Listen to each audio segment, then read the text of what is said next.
Your happiness is an internally created thing and is not controlled by the external world.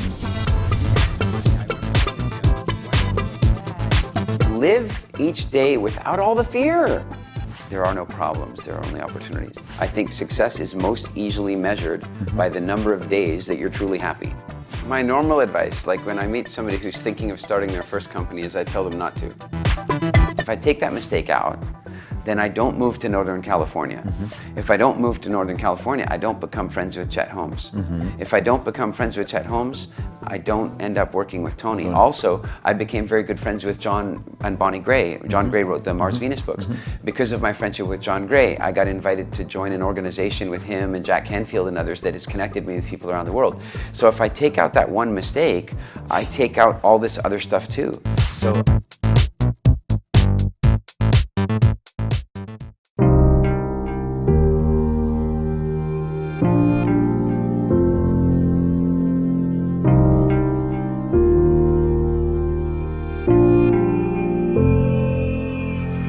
I feel the biggest pain when I see people who cannot find their place under the sun. Unmotivated, sad, and desperate people. Business owners, entrepreneurs, suffering from burnout, stress, and boredom, and no time for their family. My biggest goal is to help them realize that this world provides enough opportunities for everybody. I managed to help thousands of people, but I strongly believe that we can do so much more if we unite our knowledge and skills. And this is the reason I started doing interviews with the best visionaries and world changers. Their inspiring personal and success stories are a proof that everything is possible. All you have to do is listen and learn. Together, we can change our lives and the future of this world. Hello, my friends from Warrior Family. Today I have a special guest, Eric Edmeades. He's a serial entrepreneur, international business speaker, author, husband, father, and kite surfer. His philosophy is that life is very important, and he's dedicated to working with entrepreneurs like you, business owners, to help them achieve their full potential and create truly exceptional lives for themselves, their families, and employees. So welcome, Eric, to my show. Thanks for having me. I'm so happy to have you here. You flew all the way from Dominican Republic. This is where you live right now. No, it was complicated. I was in Norway, and then I flew to the United States for some meetings, and then I flew to Ottawa, Canada. Then I flew to New York, then I flew to here. It was a very quick week. Oh my God. So this is the first time for you now to be in Tallinn? No, we've been running workshops. I've maybe run 12 events in Tallinn over the last 4 years. Ah, okay.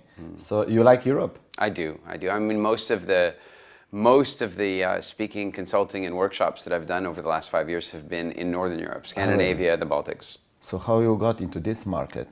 Do you know, just by accident, when I made the decision to get really involved in business speaking, I was invited to do some events here, and the first events went so well that I just kept getting invited to come back.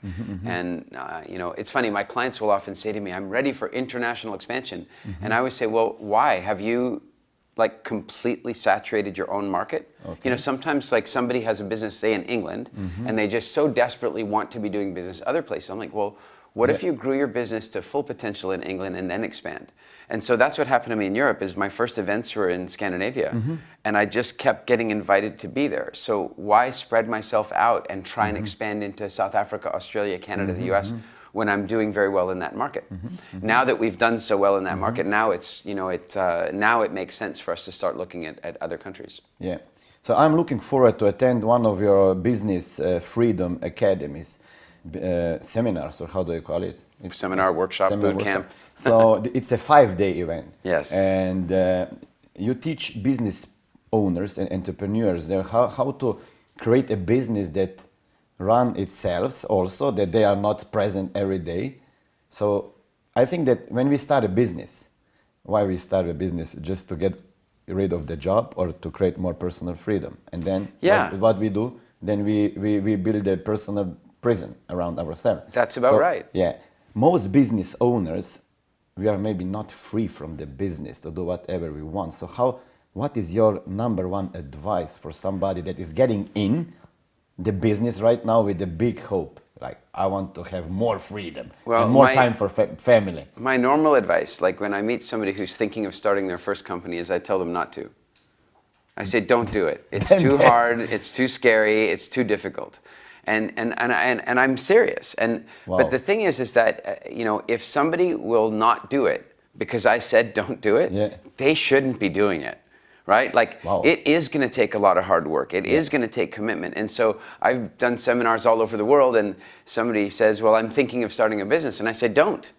And they're like, what do you mean? And what I'm trying to, it's a little bit of a joke, but I'm saying if my advice, don't, is enough to scare them away, then they don't have what it takes. Okay. You see? Okay, so it's like teasing them. Yeah, like I'll tell you, I was in Bali in 2004, and there was a very big earthquake in Yogyakarta, and I wanted to go and help. So I got a car and a truck, and I filled it with food and water and medical supplies, and then I phoned a friend of mine to get advice.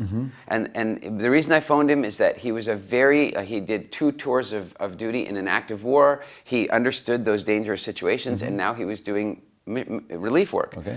And I called him, and I said, have you heard about the earthquake? He said yes. And I said, I'm going over to help. Do you have any advice? He says, don't go. And I said, why not? Because this is dangerous. It's dangerous to go. And then I said, well, I'm going. There's nothing you can say. I'm going. Go. He goes, okay, now I'll give you the advice. Okay, right? Like, and I think that entrepreneurship is tough, and you need a thick skin. And very often what happens is people are so optimistic. I mean, think about it. What, 80% of businesses fail before they get to the 5th year? Yeah. So you have to be a bit crazy optimistic to start a business. And so if I can say to you, don't do it, and then and that scares you, you have no business doing it. It's like, and so now I joke, I say, don't do it. Okay. Then they go, I'm going to do it no matter what. Okay. Now I can give them advice. Okay. And then the advice I have is be clear about the end result. And I don't mean they have to know every detail of the end result, but here's an example. We talk about 2 different kinds of business freedom. One is where you own a stand-alone business. Okay. The business operates smoothly, it grows, it generates a nice profit, and you don't have to be there at all. A simple example might be that somebody goes and buys a dry cleaner, and the dry cleaner's not doing very well, but with a little bit of marketing help, a little bit of consulting, they buy it and they turn it into a profitable enterprise. But they don't know anything about dry cleaning. They're not there managing the store. Okay. They own the dry cleaner, and that's it. They look at the financials and they own the business. That's what we call type 1 business freedom, when you own a company that is an asset, and the asset grows and it manages itself. Type 2 business freedom is when somebody creates an entrepreneurial venture or a business around their own passion. And this would be like a doctor or a dentist or a consultant or a coach or a psychotherapist or somebody who is like an artist who is really wanting to do the work. And in their case, we say, well, that's a dangerous trap, because when you start that kind of a company, you so love doing the work that you sometimes won't work on the business and build a robust business. So now, God forbid something happens to you, something happens to you, what's going to happen to your family? The business is, if something happens to the owner, then the business goes out of business. What happens to the family? And so type 2 business freedom is where somebody builds a company that allows them to work on their passion most of the time, but doesn't require them to. And that's a very important distinction. Somebody should be able to take a year off and not worry about their business. And then they have an asset. If they can take a year off and not worry about their business, that's great. If there's a family emergency, or there's a great vacation, or they've decided they want to educate their children for a year, whatever the case may be, the business is going to keep paying them. Okay, so what are some fundamentals that you have to have in place to be able to do that? Well, obviously you need the right people. That's going to be, you've got to hire and train and support and nurture and develop the right people. And I think that's massively important. You also have to have really good business systems and procedures and templates so that your business is producing consistent results. From the first day I started my first company, I still remember doing it to this day. It's 20 years ago or something, but I received my first purchase order, first one.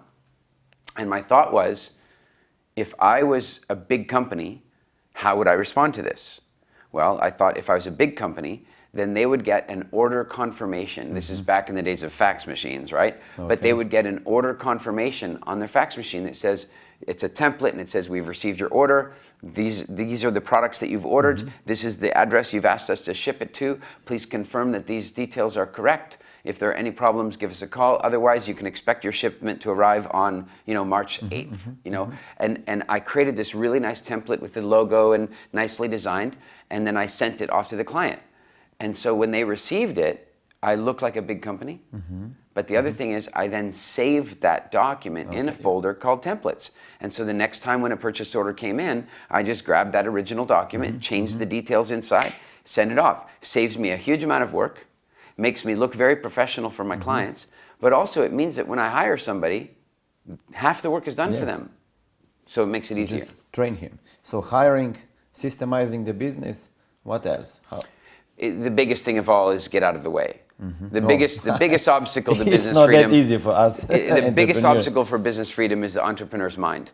And what I mean by that is that, look, a good example is when I started my first company, it was in England, and I owned that company for just about 9 years. And every single year that I owned that company, I took 12 to 14 weeks of vacation. 12 to 14 weeks. And my friend said, you're crazy. You're going to lose your company if you're always away like that. Really? And my answer was different. My answer was, first of all, I don't want to be a business owner if it doesn't give me this kind of freedom. I don't want to take all the risks of being a business owner if I'm not going to have this kind of freedom. And second, my answer is that when I'm away, and by the way, when I go away, I go away a little differently than most people. I don't just go to some resort somewhere. I might be, riding on horseback through the Okavango Delta in Botswana, nowhere near a phone, right? So that means the company can't even reach me. I might be climbing Kilimanjaro. I do crazy adventure stuff. So when I go away like that, I'm breaking two addictions. I'm breaking my addiction to my business because to control it. Yeah, my desire to control it, my addiction for feedback, I'm breaking my emotional addictions to my business. But another addiction that I'm breaking is my business's addiction to me. Right? So what happens if I'm in the office, right, is an employee or a manager, they have a problem. Yeah. Well, then they're going to want to bring the problem to me because why not? You're there. Right. But if I'm not there, they have to solve the problem. And you know what? Sometimes they get it wrong and that costs me money or it's painful. But that's how they develop experience. And if I don't ever give them the opportunity to develop experience, how am I ever going to have freedom? That's right. But I think that the biggest problem we have is hiring good talent. How did you hire in the past and how do you hire right now? Do you have some hiring process in the place? Yes. Do you use some tools when you hire people to find out if you are a good fit? What do you do?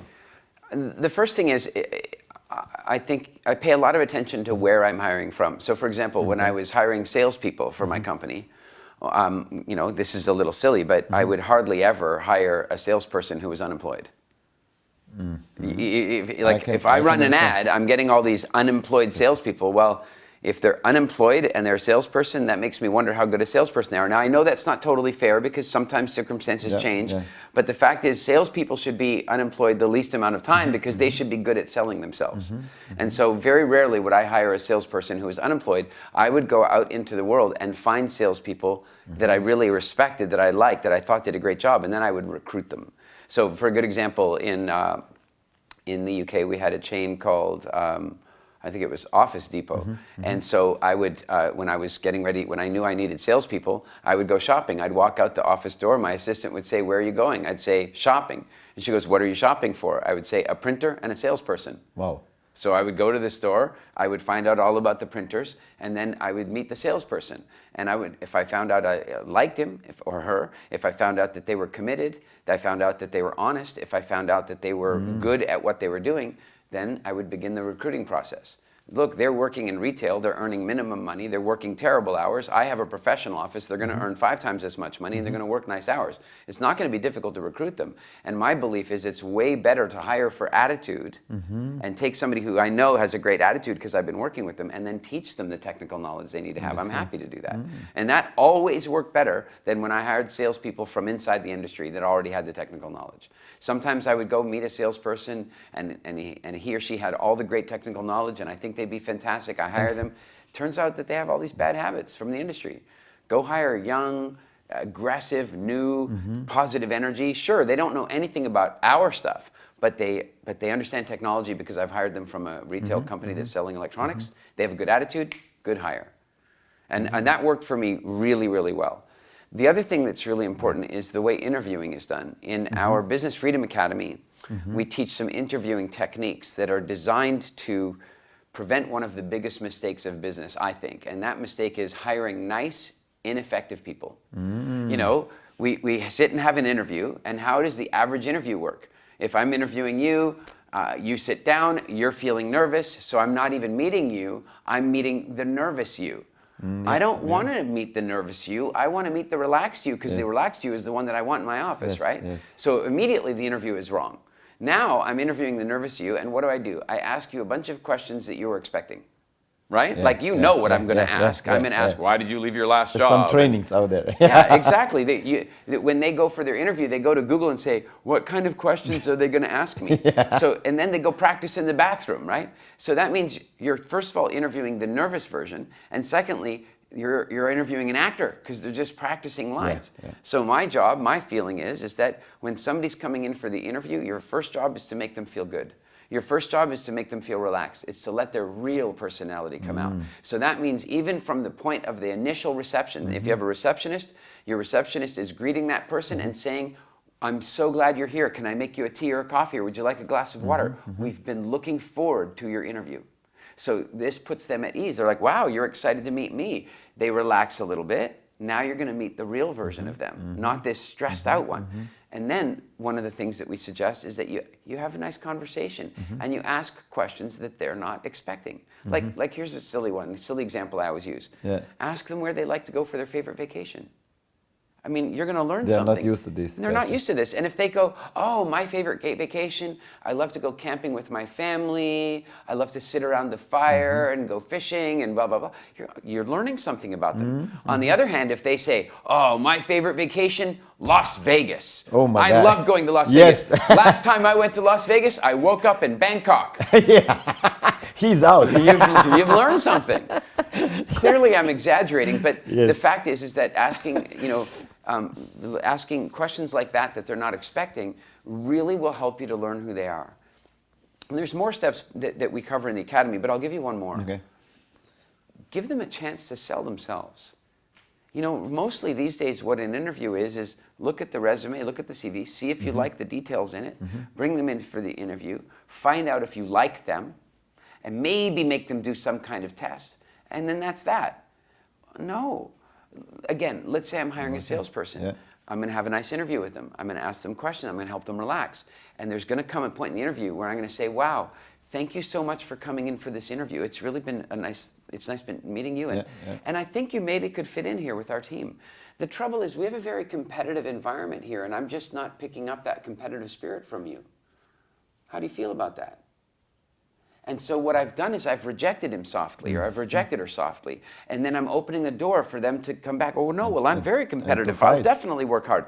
And you can do that rejection on any trait that you want them to have. So if you're interviewing an accountant, you're interviewing the accountant. Relax them, ask them a bunch of questions. Then, hey, listen, I've really enjoyed our interview. I think maybe you could fit on our team. The challenge is that our company is very precise. We like all of our accounts to be exactly on time, and frankly, we like to be up to date on all the latest tax laws, really we want to be up to date with everything. And I'm just not getting that detail-oriented attitude from you. Wow. And then you're going to get one of 3 reactions after the rejection. The one, I'm not kidding you, I've had this. They go, oh, yeah, okay. That's true. Great. Up to that point, maybe you were going to hire them. Now you're not going to hire them, and you're going to save yourself 3 months of salary and a lawsuit maybe, right? On the other hand, here's another reaction they might have. They might get angry. They might get angry and have some kind of meltdown or temper tantrum.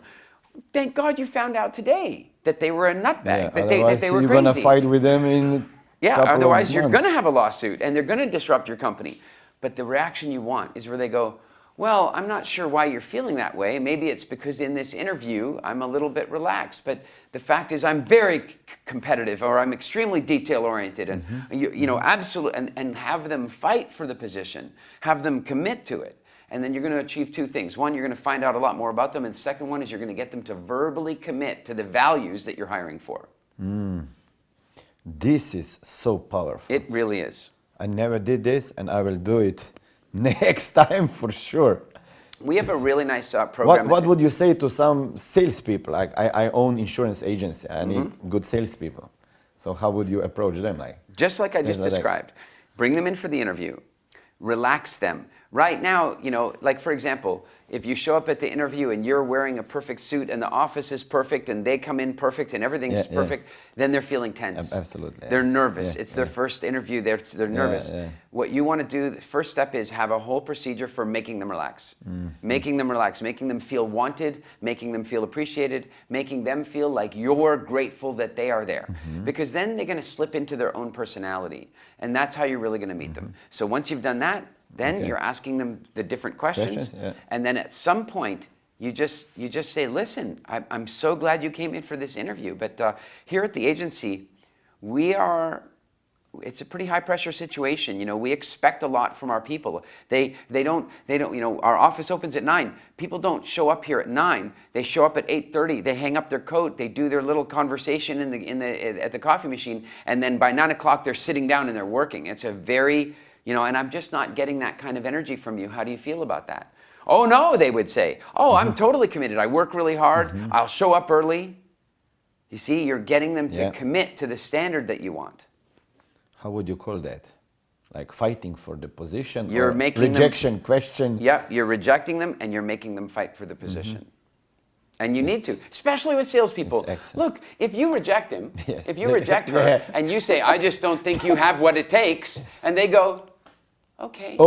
Well, then I think you probably shouldn't hire them. Yeah, after 3 sales calls or appointments, they're out of the business. They're out anyway, and you've cost money and time and effort in training them. So save yourself all that time, give them the rejection in the interview, let them earn the right, let them earn the job, let them convince you. If they can't sell themselves to you, how are they going to sell your insurance to somebody else? I agree. So Business Freedom Academy, is it only for traditional types of businesses, owners, or is it also for speakers, coaches, healers, teachers, authors? It's for anyone with an entrepreneurial spirit. Okay. At the end of the day, somebody who has an entrepreneurial spirit that wants to go out and create value for people in the world has the capacity to create a business that will let them flourish, that will let them be themselves. I really believe that entrepreneurship is the greatest expression of personal freedom as long as it's practiced correctly. Otherwise, like you said, it's just a personal jail. Yeah. How long you are in the speaking business right now? Like how many years? Maybe 5 years. I mean, I've been speaking longer. Okay. I've spoken for work sometimes, and then after I sold my first company in, I don't know, whatever it was, 2006, I suppose, I did about 2 years of speaking around the world, but just for fun. I wasn't running a business. I was just traveling. I sort of semi-retired and was just traveling around the world speaking. And then about 5-6 years ago, I was invited to teach business and marketing at Anthony Robbins' Tony Robbins, business mastery programs. And I did that for about 1.5 years, and I loved it so much that I just made the decision. How did they find about you? That's kind of a funny story. Tony and I had a mutual friend named Chet Holmes. And Chet books, like Ultimate Sales Machine. That's right. And Chet was a great guy, and he was a very good friend of mine. And the funny side of it is that Chet was not a very good judge of whether somebody was a good speaker. So if he saw somebody up on the stage and there was an audience, he thought they were a great speaker. So he had a few times recommended people to Tony that didn't do so very well. And so then he recommended me to Tony, and Tony's like, nope. Because it's enough, you are a bad source. 3 up, 3 down, no. And then, so I was never going to get the invitation. But then, sadly, Chet passed away. and he was scheduled, he had been sick for some time and it looked like he was recovering. And as I understand it, he was then scheduled to speak at this event in Fiji, a business mastery event in Fiji. And, but of course, you know, he'd passed away. That made it difficult for him to be there. And so then I got this phone call, you know, they would like you to come out and teach. And the truth is, I actually thought it was a joke. You know, I would too. I hadn't been doing any speaking for 3 years, so why would they call me? Why would Tony even know who I was? You know, I was out of the blue. And so the guy who said it, he goes, no, Tony really wants you to come. He really wants you to come. And I was like, no, I know what's going on here. I'm thinking what's happened is that when Chet passed away, it left so little time that you can't find anybody. You've called everybody and nobody can go, and now you're calling me as your last chance. And if I say yes, you're gonna go beg Tony to let me do it, because Tony doesn't want me. And I said, that's what's really going on. And he was just quiet on the phone. And then he goes, yeah, but I know I can convince him. And so I said, I'll tell you in 1 hour. Nice. I said, I'll tell you in 1 hour, and I put the phone down. And I stopped and I breathed and I went to my wife and I said, wow, this is a big opportunity.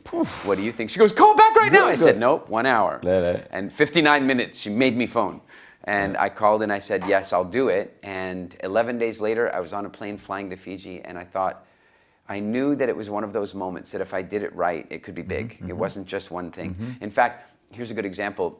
As we were flying into Fiji, I thought to myself, you know, if I really do this well, and this is a thought I've been having for like a week, if I do this really well, maybe they'll call me again, you know, if I do it well.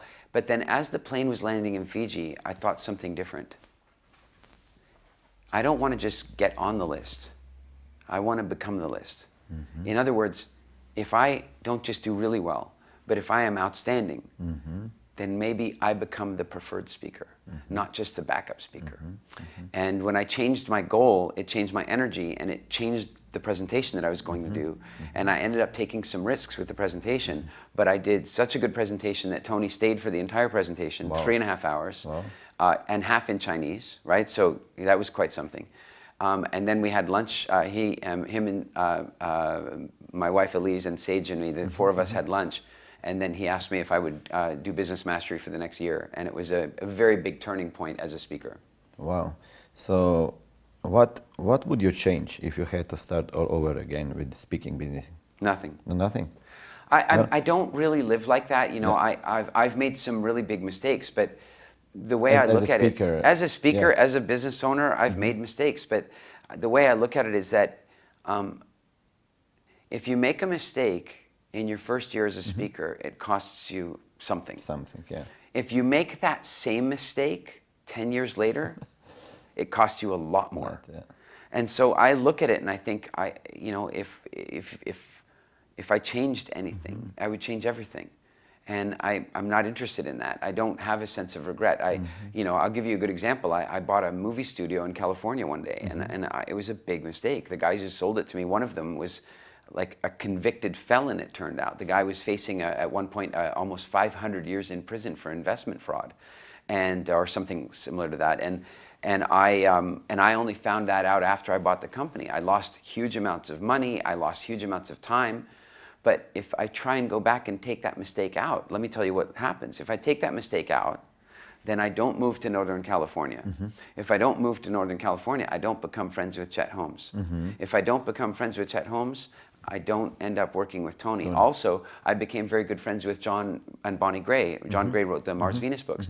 Because of my friendship with John Gray, I got invited to join an organization with him and Jack Canfield and others that has connected me with people around the world. So if I take out that one mistake, I take out all this other stuff too. So I don't feel there are no mistakes then. Everything is happening for you all the time, even the tough stuff. Wow. Inception marketing. You're talking about inception marketing in your business, Freedom Academy. Yeah. What is inception? Well, inception marketing, the English word inception means the beginning. So if you talk about the inception of a business, it's the day the business started. In this case, we're talking about the inception of an idea. If you've ever had a conversation with somebody where they say something like, wow, I've always wanted one of those, or I've always wanted to do that, they're not really telling you the truth, you know, like they haven't always. But the fact is that, or it seems to me, that if they feel like it was their own idea, then they say, I always wanted to do that, right? Like it's a powerful thing. It's different than if you convince them. But if they come to the idea on their own, then they have ownership of the idea, and then they're more likely to take action on it. So the idea of Inception marketing is to create marketing campaigns that are so effective and so valuable that the prospect wants to interact with the marketing. In other words, they don't see it as marketing, they see it as valuable. And that as a result of interacting with the marketing, they arrive at the conclusion on their own that they want to buy your product or your service rather than you trying to convince them. Okay. That's what Inception marketing is about. Great. Being a business owner, running a business, having a life, running a family life, being a husband, having a 2-year-old daughter and 20-year-old son. It's a wide gap between. It's a bit of a gap. What did you do in between? I always had this idea that, you know, if I was ever going to have a daughter, I wanted her to have an older brother who could protect her. He needed to be old, and now he's old enough to have a car and a gun if that's necessary. No way that you thought that, really? No. Like that she would have an older brother. No, it was just a matter of circumstance. Oh, really? You know, my first wife and I had our child together, and after that we had a divorce. And after our divorce, we had a good friendship, and then So you're friends? We're very good friends, and then I met my present wife. We've been together now for 12 years, and one day she just arrived at the, just saying, "Wow, I think I want to have a child," and it was so funny. I mean, that journey was so long ago for me, and it was so like, wow, okay, let's do that again. And it has been magical. It really was not magical. easy, probably, to say yes. No, it wasn't. I mean, it really was a difficult thing for me because you see, what people who don't have children, I mean, people sit around and fantasize, oh, it would be really nice to be a parent. They have no idea what they're talking about. Like, they don't know. They don't understand how difficult it is. They don't understand what it's like to go for months without sleep. They don't understand what it's like to fly with a 2-year-old. Like, they fantasize, oh, it would be so much fun. Okay, yes, there will be moments. But the fact is, it's tough. And I knew that, but my wife didn't. And so we had some very interesting conversations. But I am very, very glad that we did. We have a gorgeous, amazing, charismatic, witty little girl, and she's so much fun to spend time. I'm glad that, she doesn't often travel with me, but she's here in Tallinn, and it's so nice that when I come out and I speak at events and I go back to the house that we've rented and my family's here, it's really special. This is, right now my kids are 7 and 8 years old, and it's not that easy to travel around, Yeah. I miss them a lot. I miss them. How do you fight with that? It's interesting. It's not that easy to talk about this with some. I was sort of forced into that with my son because when his mother and I had our divorce, we lived in different countries. And so that made it impossible for me to be around my son very much. And so I had kind of been through a much harder version where I would go months without seeing my son. Oh my God. And so, with Zoe, I do find it very difficult to leave the house. Also at this age, they change so much in a week. I leave and she's saying these words, and I come back and she's saying more words. I leave and she's walking around like stumbly, and I come back and she's walking fast. And but I think the other thing is that frankly, the way I am in my head, I'm not sure I'm a very good father when I'm at home all the time. Because when I'm at home all the time, then I'm working and I'm focused. But if I'm traveling to work, when I come home, I'm more off. And so I think I'm a more attentive father by going and working in a concentrated way, going and doing workshops, and then I come home and I don't have as much work to do. And so I think that I'm better able to be a father that way. So I do, I mean, I miss her terribly when I'm away, but we also, she now understands Skype calls, or so video calls. You connect with her. Yeah, and so we talk and we play peekaboo on the Skype call and stuff. And I think the hard part is that right now, she's okay when you walk out the room. Yeah. But I know there's going to be a moment where, and it's not long. I mean, she's speaking a lot now, and I think can tell you from my experience. Yeah, it's going to happen at 5, 6. I don't think so. I think it's going to happen at 3. I feel it happening this close already. And my she's going to say one day, I'm going to have my suitcases, and she's going to walk up to me and she's going to say, "Daddy, please don't go." My kids, like when I went out from home and they were 2 and 3, they would usually sit in the suitcase. She does suitcase. that. Yeah, she does that. So that told me a lot. They didn't articulate, they couldn't, but they were sitting in the suitcase. Yeah, and when I come home, it brought tears to my eyes. When I come home, sometimes she's a little like, just for a minute, not even 10 minutes. But then the other thing is that when I come home, there's a certain hug that she gives me, and she would never give it to anyone else. She was not very cuddly. She's now very cuddly. But when she was like 18 months, she wasn't very like cuddly, affectionate, unless she was very tired.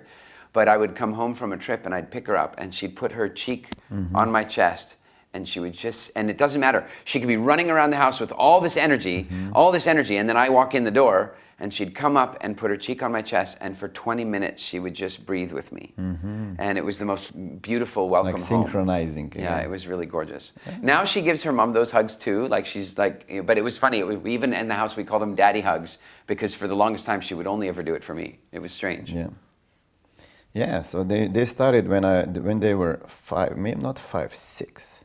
She can be very clear now, like, you have to go again. I'm missing, Before they didn't speak so openly about that, but it's well, my wife and I have traditionally traveled a lot. My wife was very much into travel even before we got together. She was a professional tennis player, and she enjoyed traveling. And so I think we've been just waiting for Zoe to get to about this age, so that she can travel with us more. So for example, we're now here in Thailand for almost a month. I'm here for a month and they are here for 3 weeks. Then we're going to Montreal all together. So I think that now she'll probably come with me more. And these days, I think, having for example, the concept of Mind Valley University, I think it's really fascinating. I think how amazing is it for her if every year for the next 10 years, she spends 1 month at Mind Valley University. How interesting is that? Yeah. Great stuff. Yeah. And she can learn and grow. Yeah. And meet people. Have friends. Yeah. Wow. So entrepreneurs, what are their biggest challenges that you see? Is it having free time for kids, family, struggling for more profits? Well, I mean, you're talking about the symptoms. Yeah. I think the challenge is mostly it's the entrepreneur themselves. It's understanding their own psychology. I mean, one of the things that amazes me is that entrepreneurs are generally good problem solvers and generally fairly creative in the way they think and generally pretty optimistic people. If they weren't those things, they probably wouldn't have started a business in the first place. The challenge now is that I think a lot of these entrepreneurs are using their optimism, their creativity, and their problem solving to solve problems that have already been solved by other people. They're worrying about marketing, they're worried about hiring practices, they're worried about how to do systems and procedures, and all that stuff's already been solved. There's people like me that are out there teaching it, like Vern Harnish, like Michael Gerber. There are a variety of people that are teaching what people really need to know to build robust businesses, and yet they're trying to solve the problems themselves. And I think one of the reasons is that most countries have a school system that values solo effort. In most countries, if you collaborate with somebody else, it's called cheating. And so, so entrepreneurs are very often having this, and then the other thing is, even if you put kids on a project together, the way the school system works is it's almost like they're competing for who really did the most work, right? So that's right. Exactly. So now entrepreneurs, it's like, well, I have to do it myself, then it's my victory. And I'm thinking Richard Branson is making some pretty cool victories by inspiring other people to make things happen. And so I think that that's one of the biggest problems for entrepreneurs is this crazy idea, even if it's unconscious, this crazy notion that they should do it themselves, that they shouldn't be asking for help, that they shouldn't have a coach or a mentor. Hey, think about this. I'm a big fan of tennis. I've been watching Roger Federer again. And think about this. I mean, Roger Federer is arguably the greatest tennis player to ever play. I think Nadal's going to give him a good run. But but here Federer and Nadal, and they have coaches. Yeah, not one. who coaches them? I mean, if you're Federer, how do you find somebody who can coach you? I mean, there's nobody that's done anything even close to what he can do on the tennis court. And here's the crazy thing. You know what's supposed to happen as a tennis player gets older? They're supposed to lose power on their serve. I mean, he's very old now. I think he's 37. He's an old man. My God. I hate when those guys on the sport say that kind of stuff, right? But the fact is that I was just the other day looking at his serve statistics, and he is winning more of his first serves now than he was in his career this year. He's winning more of his second serves now than he was in the rest of his career. Why? You know why? He has good coaching, and he has a huge commitment to results and a huge commitment to winning. Now, here's a funny thing. People say, well, of course he has a coach, because the opportunity for him is so big. I mean, I think I was reading Nadal has overall prize money so far and how old is he? 34 or something. Yeah. And his overall prize money so far has been almost $100 million. And Federer's probably made more than that, of course. So of course they should have a coach because the opportunity is so big. But wait a second. Hold on a minute. Federer is the number one, say he and Nadal, number one, they share it together maybe a little bit. But in terms of earnings, they have hit the highest potential they can in their sport. Compare that to the highest potential in entrepreneurship. It's a different thing. In sport, if you can make $100 million over 10 years, that's the top. That's as far as it goes. In entrepreneurship, the number one in entrepreneurship is worth $100 billion. And number two is worth $90 billion. And number three is worth $87 billion. And number four is worth $56 billion. You have a list of people that are in double-digit billions. And then you have a massive list of people that are in triple-digit millions. The opportunity in entrepreneurship is infinitely bigger than it is in sports. And yet people think, oh, well, the sports person should have a coach because the opportunity is so big. And it's normal to have a coach in sport. Yeah. Not in business. If you don't have a coach in business, the things you're missing out on are incredible. One of my favorite examples, I went hunting with the Hadza Bushmen in East Africa one day. First time I went hunting with them, they hand me a bow and an arrow. And I have the bow and the arrow, and I've got the bow, and I'm trying to pull the string back, and I can't. Their bows are so stiff. I can't do it. I mean, I think of myself, I'm a pretty strong guy. I can't pull it back. So the chief, he comes over to me, and he takes both my hands, and he moves my arms in like this. And he says, now push. And I push, and the string stays. And boom. Just a little one trick. One little distinction. Yeah. And I know from working with my clients that many times I can give them that one little distinction and it can save them more money than they're paying me for a year. And I can do that in 5 minutes. And then I can do another one in another 5 minutes. Because very often, the problems that entrepreneurs are trying to solve have already been solved. They just require a different perspective sometimes. We have a client. We have a number of really great success clients here in Estonia. One of the clients that's here, he was actually based in Sweden when I first met him, but he's an Estonian guy. And when we first started doing business, when he first came to our workshops, I think his company was doing I want to say it was about $25,000 a month in revenue. And 18 months later, he was doing $250,000 a month in revenue. And had much bigger staff. This is in 18 months. But that's all fascinating. But one of the things that really I loved is one day he wrote me an email. And he says, Eric, thank you. You saved my life today. This is years later. I go, how did I save your life?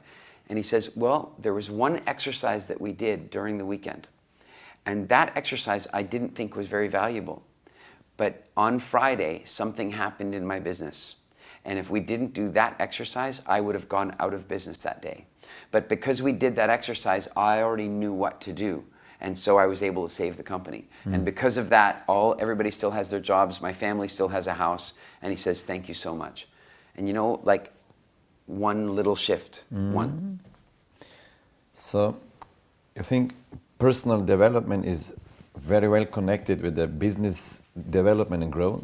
If they're not connected, then look, if you want to make some money, work on your business. If you want to create an incredible life and make an incredible amount of money, work on yourself. Wow. So you have also the event, the retreat, Azaya. Azaya. This is more the personal development event. You talk about beliefs, habits. It's more of a life planning event, really. The background is that many, many years ago, over 10 years ago, a friend of mine came up to me and he said, Eric, you seem to be living a very full life. You're achieving many Yeah, things. I can see your legs, like, really. He says, how do you do it all? And I said, I don't know. I get up in the morning and I do things. And he says, yeah, but you're doing things different than me. It's like you have more time than I do. And I go, no, 24 hours a day, 365 a day. We have the same time. And he says, so you must have a system. And I said, well, once a year, I take 2 days and I look at my year. And I look at what was working and I look at what wasn't working, and then I look at the year ahead that I want to have, and I get clear about that, and I set a very strong intention. Azeya is a Sanskrit word, and it means intention. Azeya, yeah. And so you set this powerful intention, but now what you have to do is examine the difference between what you had this year and what you want next year. And so that means, like, for example, looking at the habits that are getting in the way and breaking them. And looking at the habits and rituals that will help you. It means looking at the beliefs that are blocking you and creating beliefs that will push you forward. And it means looking at your values and determining where your values are in conflict that are going to prevent you from achieving what you really want. And so I described the system to him, and he asked me if I could teach it to other people. So we started running workshops. Back then it was like 200 people for 2 days, very fun, very powerful. But I sat down with my wife maybe more than 5 years ago, and I just said, I don't want to do that anymore. I feel like I want to spend more time with them, and I don't want 200 people. I want to spend more intimate time and really help people more deeply. And I also don't want to travel so much. And so we came up with the solution, and the solution was to create a week-long program that was limited to like 20 people, and that we do teach like at our house or in Cabarete.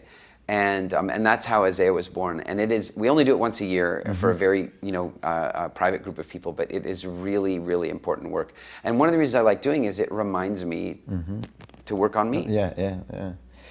Beliefs. What are some common beliefs of successful people that you know?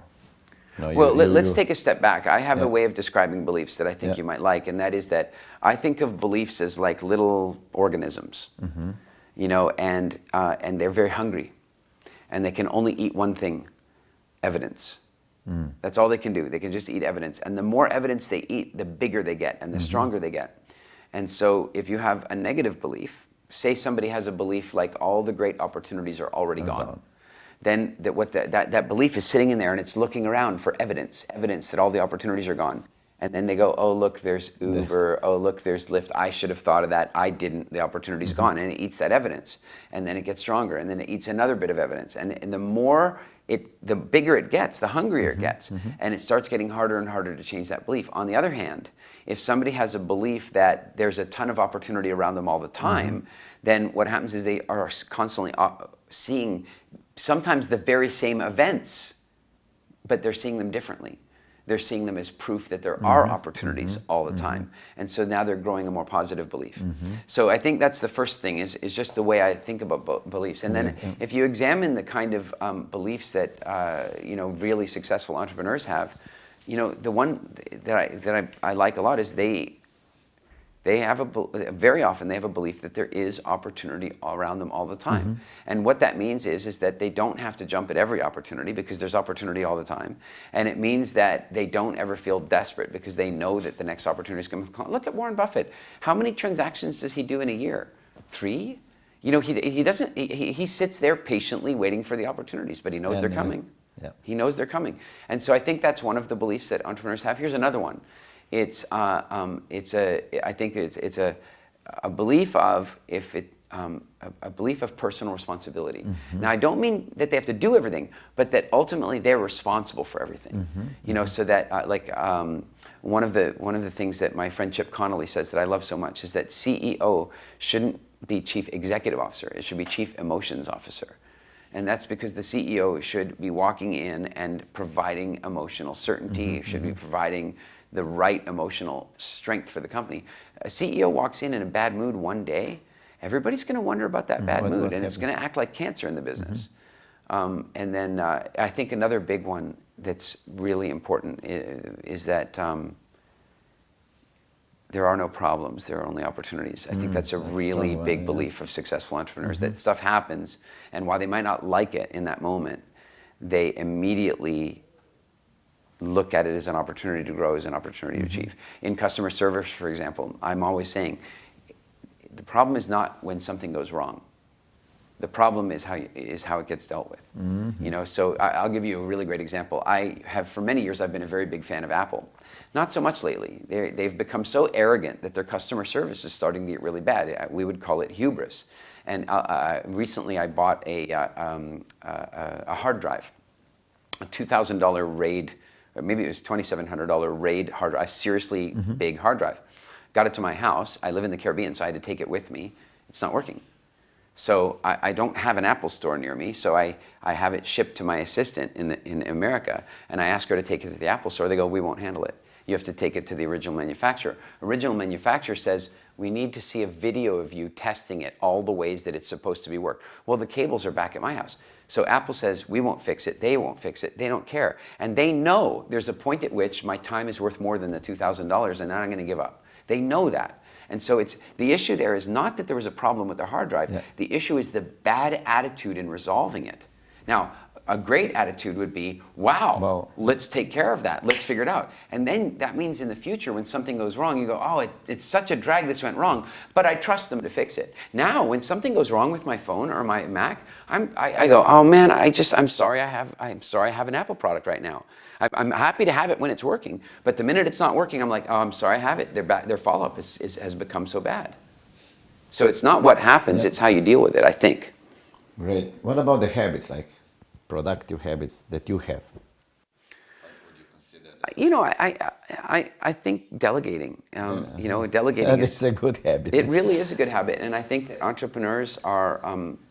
Sometimes it's even a matter that because they're basically nice people, you know, a lot of times there's a job that they don't want to do. You know, let's say accounting. I don't want to do it. I consider it a yucky job, so I don't want to ask you to do it because I'm, you know, and maybe I don't trust you to do it or whatever.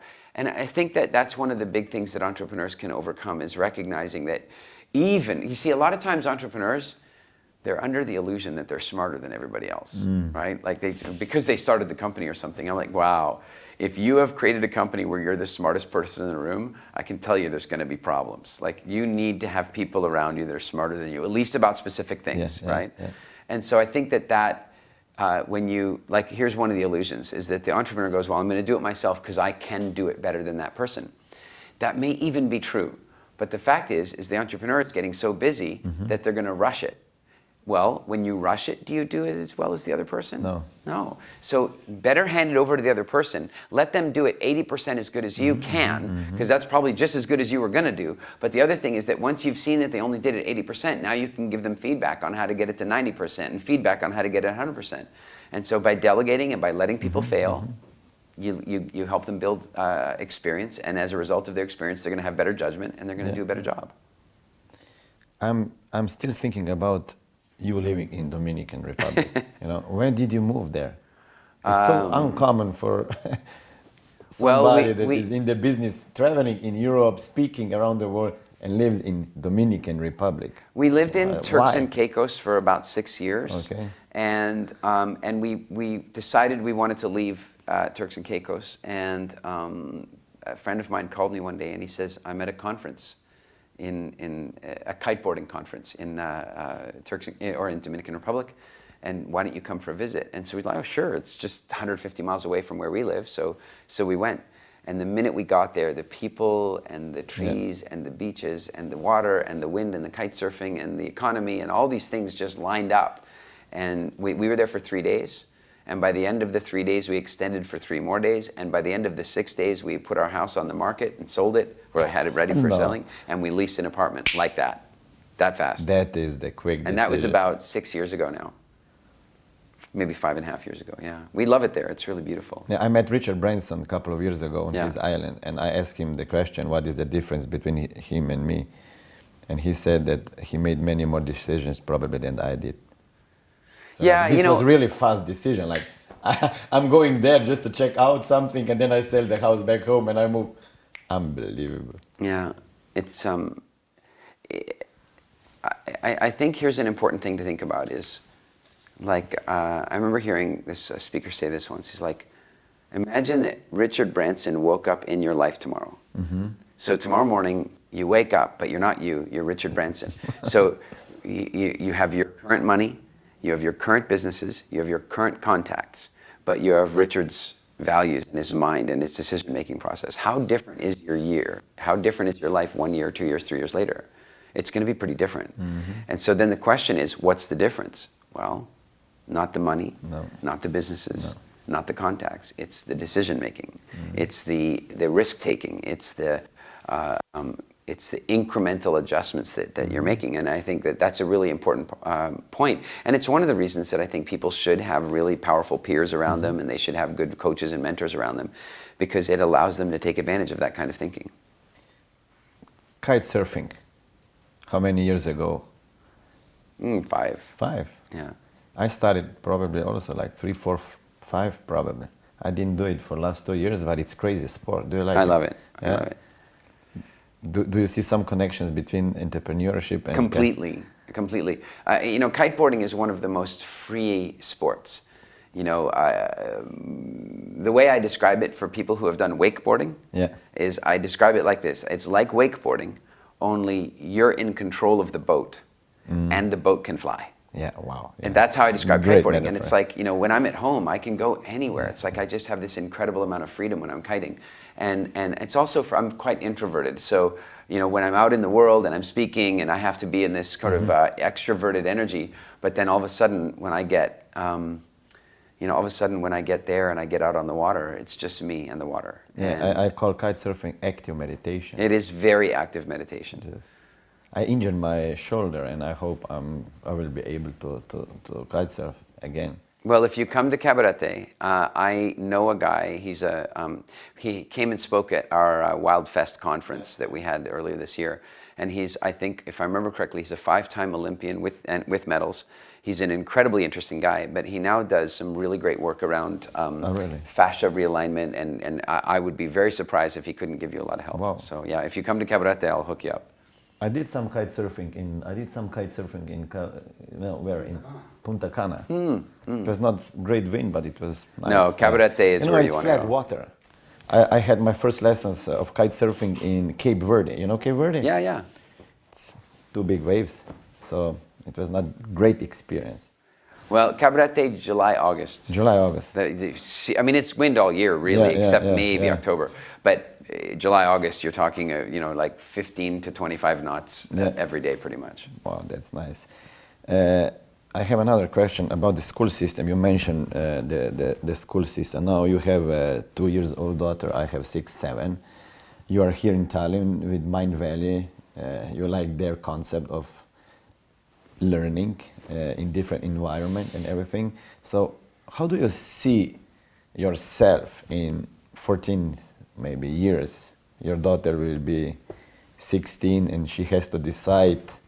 Do you believe in the traditional school system? There's very little point in thinking about it. Yeah? The pace of change is happening so quickly today that we have no idea what school is going to look like in 5 years. We just don't know. Even in my son, they will not look the same. I hope. Well, they won't. They already don't. You know, they're already changing. My son did some homeschooling when he was very small, and then he did more homeschooling later. And the change in homeschooling was, at first it was books, then it was like a website, then it was group classes on the internet. How far is it before it's a hologram? You know, who knows? But at this point, my view is that my job is to raise a confident, independent woman. That's my job. My job is to do my best to facilitate the growth of a confident, independent woman. Wow. And so what does that mean? It means preparing her for what's coming. And the challenge is none of us know what's coming. We don't know. How about this? My son owns a car. My daughter might never have a driver's license. Yeah. By the time she's old enough, we might not be driving cars anymore. In fact, we might be flying private vehicles in many cases. I mean, you know, so at this stage, to guess what she needs to train for, the job she might do in the future probably doesn't even exist. So how do I educate her? You know what? Common sense, life skills, communication capacity, creativity, self-expression. Those are the skills that I want her to have. And frankly, those are the skills that they destroy in school. So I'm not really that big a fan of her going to a traditional school. Me neither. You are very big into the nutrition. So what do you eat? Like what diet? Yeah, what kind of food do you eat? Like, do you have any special diet, like now it's popular ketogenic diet? Or No. Look. We could spend hours on this. I'm going to put this in the simplest sense of all, and that is that, the diet fad world is just about as dangerous as the pharmaceutical world. They're neither one of them is really serving people. And for example, the ketogenic diet. Well, there are some health benefits to being in a ketogenic state, but it's a seasonal state. It's a state that our ancestors would go into for periods of time. But they wouldn't live like that. They wouldn't live like that all the time. And so what happens in the diet world is these fads of, oh, this thing works, so I'm going to live like that forever. My view is that every species on Earth evolved an optimal diet for its existence. Every species. Elephants eat 200 kilograms of grass, bark, and fruit every day on some seasonal rotation. They drink 70 liters of water every day. That's their diet. That's what they're supposed to do. And if you let them do that, they're healthy. If you take them out of nature and put them in a zoo and feed them hay, they die in 7 years. They need to be on their diet. And the leafcutter ant, you'd be surprised, but it doesn't eat leaves.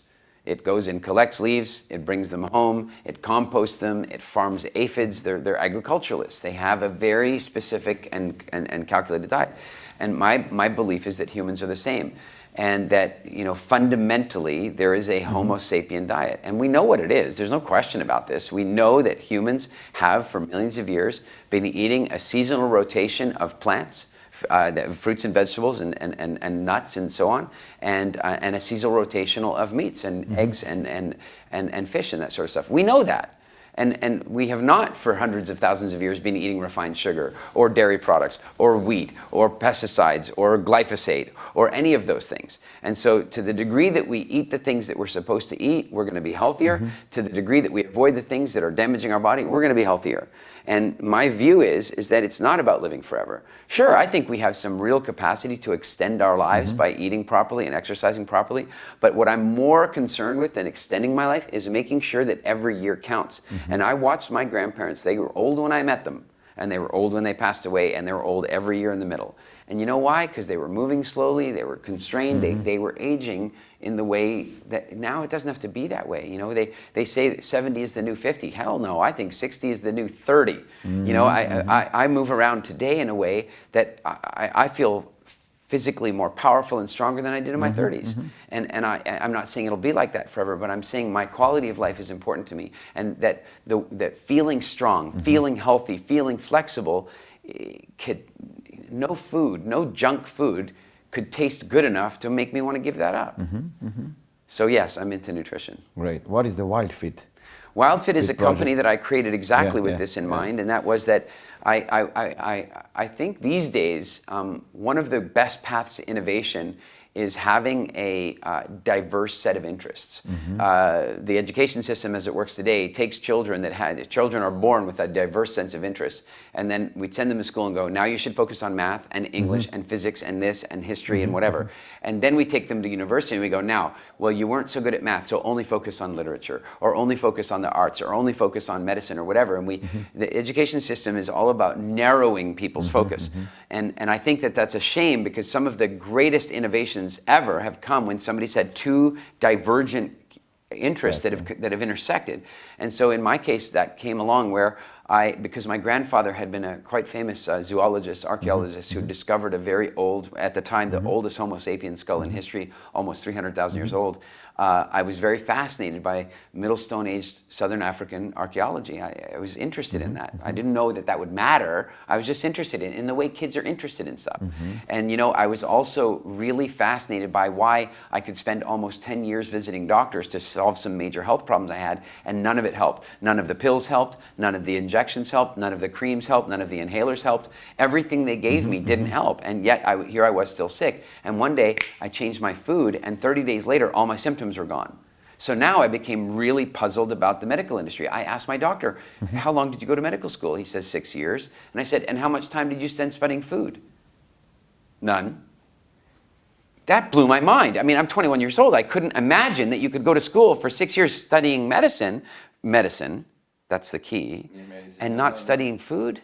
And so now I became really curious about the food industry and the medical industry. So again, I've got this powerful curiosity about archaeology, anthropology. Then I've got this really strong curiosity about food and what we really should be eating and the way the medical industry works. And then one more thing happened. And that was that I went to my first Tony Robbins seminar. And I noticed that it was different. What I mean is that I'd been in sales before and I'd seen motivational speakers, inspirational speakers. But you know what? You'd feel good. But the next day, you'd be the same person you were before you went to the seminar. It didn't change, yeah. But I went to see Tony, and the next Monday, I was different. I was making more sales calls. I was making them more effectively. I was making different decisions. It was like he had spoken in a way that helped me to make permanent change decisions without effort. And so I became really fascinated with behavioral change psychology. Like, how do you stimulate actual changes in behavior in people? And then one day, about 5 years ago, all three of these interests crashed together. And that gave birth to WildFit. And that's why WildFit is so incredibly effective. I mean, look, there are a lot of great diet programs. I think, frankly, Lauren Cordain, who created the paleo diet, has done more to improve the health of humans than anybody else on earth. I think he should get a prize from the Nobel Committee for what he created there. The challenge is that most people don't have the willpower to follow a program, even if it is fantastic. So they can come along with the South Beach diet or the this diet or the bulletproof diet, or they can come along with all kinds of different diets. And all of them have something about them that's interesting. But the fact is that if people don't, if they're relying on willpower, they're going to give up. And so what we had to do is find out how to get people to not have to use willpower, to actually change their behavior, to make it so that by the time the program was done, they didn't want to eat the dysfunctional food anymore, and that they wanted to eat the healthy foods that they never used to think they liked. And by changing that, we create permanent change for them instead of changing for this season. Yeah, for a couple of months. Or days. They lose some weight and then they're back. Put it right back on. Yeah. How many people you have on the team right now? Like In our company, you're coaching, speaking. I actually don't know. I don't manage the company myself. Okay. I would say about 20, 25 or something like that. I don't even know all of them because they're all over the planet.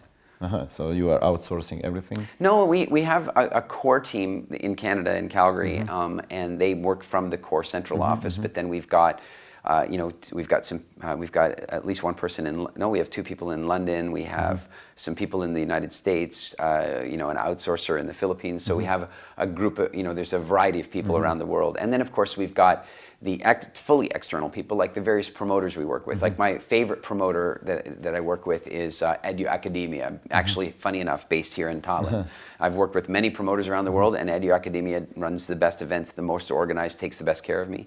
Mind Valley is by far my favorite publisher. They've done more to help us spread the word of WildFit around the planet than anybody has, and they do everything at a very high level. And so our team is kind of comprised of our internal team and then our external partners. What advice would you give to me? Right now, I'm at the point that I want to grow internationally. I'm a well-known speaker in Balkan area, Central and Eastern Europe, Russian-speaking countries. I own the market. But what about international market, like English-speaking market? I would do very much the same things you did in your market. Now, a lot of times, I do a lot of training of people in communication, public speaking, and that sort of thing. And what happens a lot of times is that people will feel like because maybe their English isn't as good as they want it to be, or their accent is too strong, or whatever, that they think that's going to hurt them. But what I want to remind you is that human beings are very inclined to look for novel information to come from far away. I think that in the Christian Bible, there's some reference about Jesus where they say that the prophet is rarely recognized at home. In other words, when Jesus was at home, people just treated him like, oh, it's Jesus again. But then when he left home, he was Jesus. And I think there's something very powerful in that idea. The other thing to consider is that in a much earlier version of society, if you traveled more than 30 miles away from your village, you were in danger of being killed by the other people. Like people were very, very tribal. Unfortunately, I feel like the world is going more tribal again. Now Britain is going to leave, and we're going to have Donald Trump doing this and that, and we're going to go back to this more tribal thinking. But back then, it was so tribal that if you even walked 50 kilometers away from your home area, you were in danger of another tribe killing you. Now we live in a world where I can land in this previously Soviet area, I mean, I'm in Estonia, right? Yeah, yeah. And now I can walk in with a little booklet that has my picture in it and just show the picture, and I can walk in and nobody tries to kill me and they let me walk around freely. So we live in a different world. Between those two worlds, there was this very primitive and now this. Between them, there was a world where people took a risk and they traveled when it was dangerous, but they took knowledge with them. Marco Polo. You know, they go and they travel to far lands and they pick up new information and then they bring that information to this new place. And I think that if you really consider that some of the biggest technological, sociological changes have come about because somebody from afar brought them. And so I think humans still have a very strong inclination or instinct toward wanting to learn from somebody who's from far away because they're going to bring ideas that haven't already been discussed where they are. And so I would look at it from your perspective that there are going to be things that you understand, there's going to be experiences that you've had, there's going to be ideas that you've addressed that people in some of the English-speaking markets you might want to go to haven't had those experiences. And so instead of thinking like, wow, maybe it's a bad thing that I have an accent from far away, you go, nope, that's part of my brand. It's sexy, it makes me unique, it makes me interesting. That's great metaphor, a new belief to create. I think it is. This is a silly example. I don't know. Are you familiar with Yakov Smirnoff? He was he immigrated to the United States from the Soviet Union very long ago, and he came to America and became a stand-up comedian. And he has a very strong Russian accent, you know, and he talks English, and he turned it into his brand. And he delivered value, and he did business well, and he became very, very famous. And many other comedians have said, oh, with that accent, you know, it's not going to really work. No, it worked very, very, very well. And by the way, he's a friend of mine. He's a very, very good guy as well. I think that helps. Yeah, that helps for sure. What advice would you give to somebody that is now 20 years old, like your son? What advice? You know, it's not easy to give the advice to your boy, but to somebody else. I think there's two big ones. The one, I think I finally have my son on this one. It's taken some years. But the first one is, your happiness is an internally created thing and is not controlled by the external world. And I remember saying this to him, because one day he goes, Dad, you're making me angry. And I said, actually, no, I'm not. I'm saying things. You don't like what I'm saying. You're creating a meaning, and then you are making yourself angry about what I said. That just makes me more angry, right? And so, but I think that over time he's begun to appreciate or understand what I really mean by that. And that is that, you know, we really are responsible for our state of mind. We really are responsible for our emotions, and the external world isn't. And I remember at one point after I bought that movie studio I told you about, it was the most difficult time. It looked like I was going to lose everything. It looked like everybody was going to lose their jobs, and I was constantly afraid. I said to my wife one day, I can't live like this anymore. We're not happy. We're waiting for something else to make us happy. I said, that's it. We're done. Now we're happy. I don't care what happens anymore. We're happy. First thing we have to understand is, how bad can this really get? So we played it out. We said, wow, it can only get this bad. I mean, that's bad, but we're still alive. You know, Wayne Dyer used to say, worst case scenario, you go to the grocery store and you can steal grapes. You're going to be okay, you know? And I said, well, you know, we're going to be okay. And then from there, I said, that's it, let's be happy. Well, we decided, we made a decision, and we started being happy. We started laughing and playing, and you know, about 6 weeks later, we landed a contract to do Pirates of the Caribbean, and then we landed a contract to do Elysium, and we landed another contract to do, I think it was Iron Man 2. And you know what's fascinating about all that? What I'm so grateful for is that we found happiness before the movie contracts. Because if we had been depressed or upset or worried and then the movie contracts came in, then the contracts would have come in and we're like, yeah, now we can be happy. No, because then your happiness is always going to be controlled by somebody else. So that would be the first thing I'd want to teach to any 20-year-old at this point. And then the second thing is, which is quite related, is that live each day without all the fear. Like, there's this really beautiful movie, I can't think of the name of it now. It had Bill Nighy in it, and the idea of the movie was that the men in the movie had a genetic ability to travel through time. It was it was more of a romantic comedy, but with a little bit of this time travel twist to it.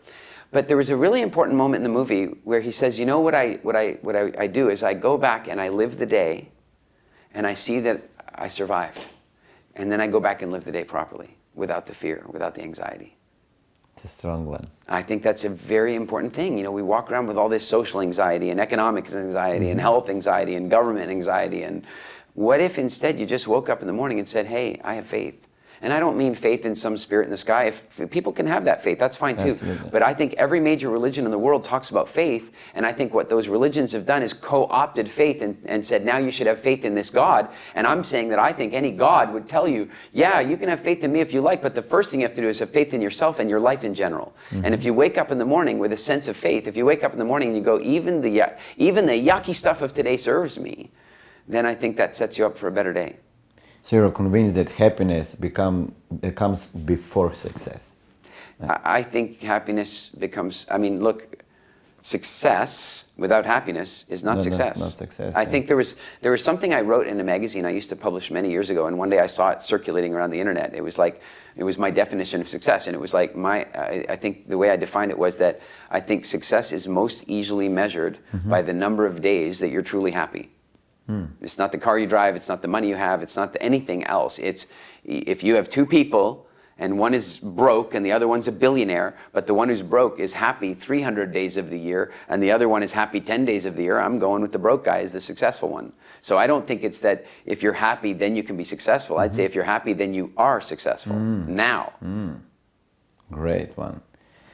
Eric, thank you very much. I wish you many happy days with your 2-year-old daughter and your wife and your boy, and I hope to meet you soon. I'm sure we will. Thanks very much for having me. Cheers. Thank you.